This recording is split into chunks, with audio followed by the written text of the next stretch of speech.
Bom dia para você do campo e da cidade. Você que hoje já levantou, tomou aquele café forte e iniciou as labutas do dia.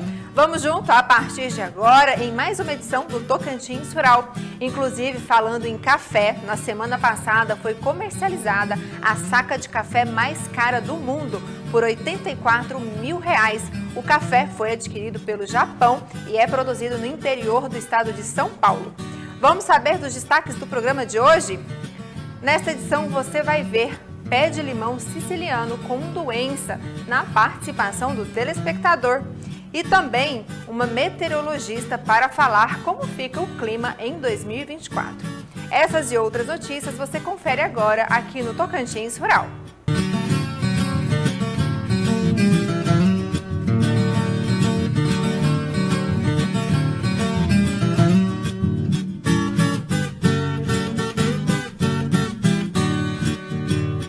A beleza do beija-flor de Ana é encantadora e também singular, pois ela muda de cor conforme move a cabeça.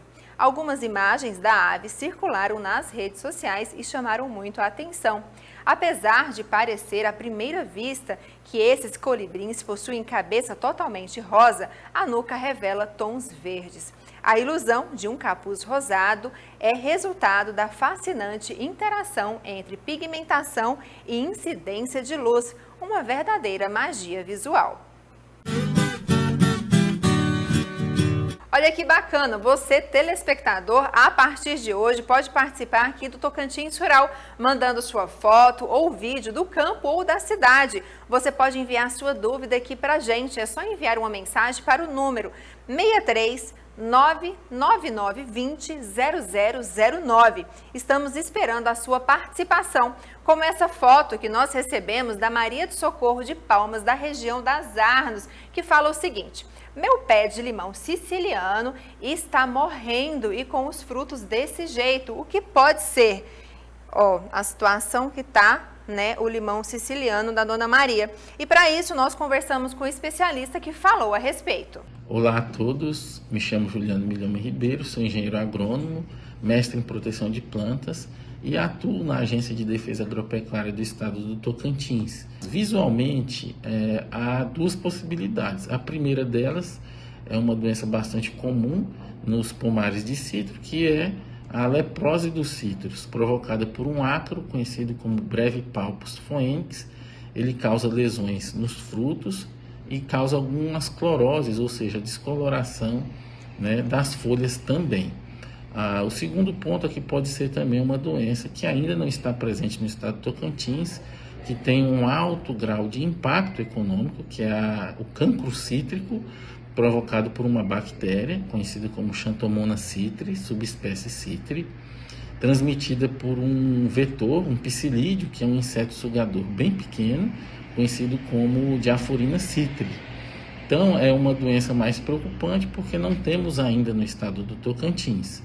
Causa um severo impacto econômico e a gente pede ao agricultor que possa entrar em contato com a ADAPEC para que nós possamos ir lá verificar, né, os sintomas e, caso seja necessário, a gente adotar as medidas sanitárias cabíveis para conter o avanço dessa doença que tem um alto grau de impacto econômico.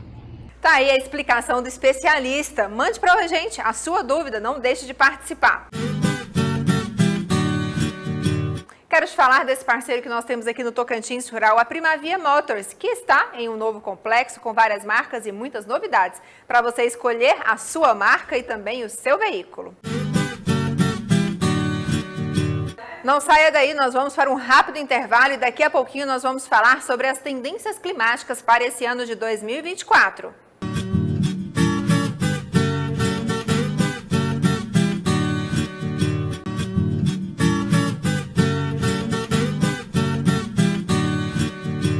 Estamos de volta com o Tocantins Rural aqui na programação da TV Norte SBT. E agora nós vamos falar, né, que com diversas ondas de calor em 2023 e seguindo uma tendência mundial, o Brasil deverá continuar com uma sucessão de altos recordes de temperaturas em 2024. Vamos saber como ficam as condições climáticas para esse ano, falando agora com Roberta Araújo, ela que é meteorologista. Bom dia, muito obrigada pela sua participação aqui no Tocantins Rural. Eu começo, né, perguntando para você quais são as perspectivas, principalmente para o produtor rural, ao longo desse ano. Tá, nós estamos sobre a atuação do fenômeno El Niño, né, que começou lá em junho de 2023, ele deve estar atuando, está configurado ainda até maio de 2024, e como característica, para a região norte, onde está localizado o estado do Tocantins, é de uma irregularidade na distribuição das chuvas, né? Então, a previsão para os próximos meses, para janeiro, fevereiro e março, é de que as chuvas fiquem em torno da climatologia, a um pouco abaixo da climatologia, né? Então, com essas chuvas bastante irregulares, principalmente ali no extremo norte do Tocantins. Certo, vai chover menos ainda no extremo norte do Tocantins e o El Niño prevalece até meados do mês de maio, seria isso? Isso. E assim, uma coisa que eu chamo a atenção é dessa distribuição, dessa irregularidade, tipo chove, tem dias que chove muito e tem vários dias que não chove quase nada, o que a gente chama de veranicos, esses dias consecutivos sem chuva dentro da nossa estação chuvosa.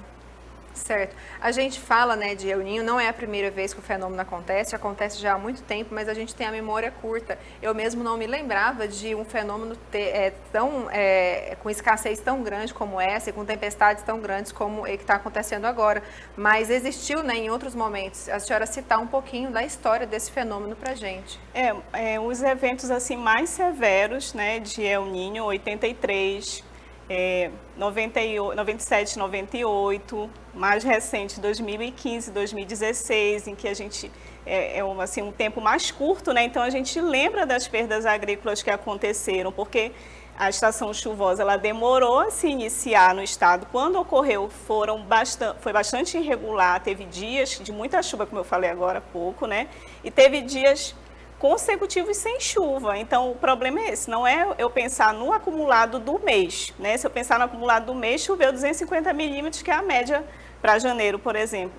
Mas choveu 100 só num dia e o resto dos dias ficaram sem chuva, ou o outro choveu 50, até dar o acumulado de 250 milímetros. Então, a gente tem que pensar nessa distribuição, que é isso que esse fenômeno tende a provocar aqui no estado, como eu estou falando, 2015 e 2016. Se a gente abrir a estação chuvosa dos vários municípios aqui do Tocantins, a gente vai ver essa irregularidade na chuva. Certo. Esse é um fenômeno que não é possível ser previsto, certo? Então, para quem é produtor rural, não tem como se preparar e se organizar para ele, por exemplo. Ele é previsto, ele é monitorado, né? Então, o produtor rural, ele tem que estar, como ele sabe disso, ficar acompanhando os órgãos, o INMET. Mas não sabe novamente quando vai acontecer um fenômeno como esse, ou sabe exatamente o ano, não é possível prever. Não, mas aí, por isso que o agricultor ele tem que ficar acompanhando os órgãos oficiais, como o Instituto Nacional de Meteorologia, onde ele emite boletins, tanto mensais quanto diários, onde na previsão trimestral dele, ele dá essa condição de configuração ou não desses fenômenos atmosféricos como é o El Niño. Certo. Para encerrar, nesse mês de janeiro agora de 2024, a gente veio de um período seco, né, muito seco, agora começou as chuvas. O que esperar para essa próxima quinzena?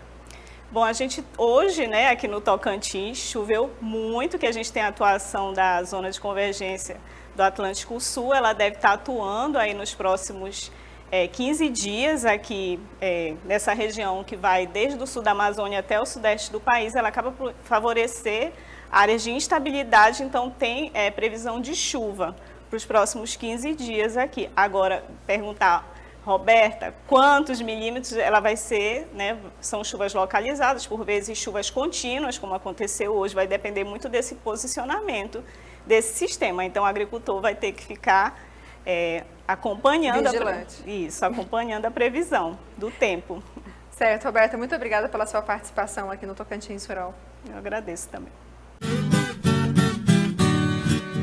Para Para você que procura pelas melhores ferramentas, máquinas e parafusos, eu tenho um lugar certo para você, é na Ferpan. Além disso, você pode adquirir o seu produto sem sair de casa. É muito fácil, compre pelo site ferpan.com.br e receba na sua porta. Se preferir, também pode retirar diretamente em uma das lojas após 2 horas de confirmação do pagamento. É rápido e prático. Compre também pelo WhatsApp 2111 3600.